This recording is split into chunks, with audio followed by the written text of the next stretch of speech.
সিরাজগঞ্জ শহীদ M Mansur Ali medical কলেজের শিক্ষার্থী আরাফাত আমিন তমালের পায়ে গুলি করা ও বিদেশি পিস্তল, গুলি, ম্যাগাজিন ও ছোরা নিজ হেফাজতে রাখার অভিযোগে ডাক্তার রায়হান শরীফকে ২১ বছরের কারাদণ্ড দিয়েছে আদালত।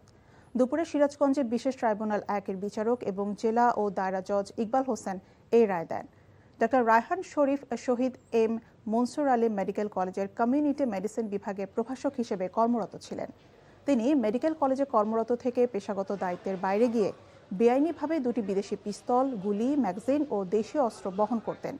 ২০২৪ সালের ৪ জুন কলেজের একাডেমি ভবনের ৪র্থ তলায় ক্লাস চলাকালে ডাক্তার রায়হান শরীফ শিক্ষার্থী আরাফাত আমিন তমালের পায়ে গুলি করে আহত করেন।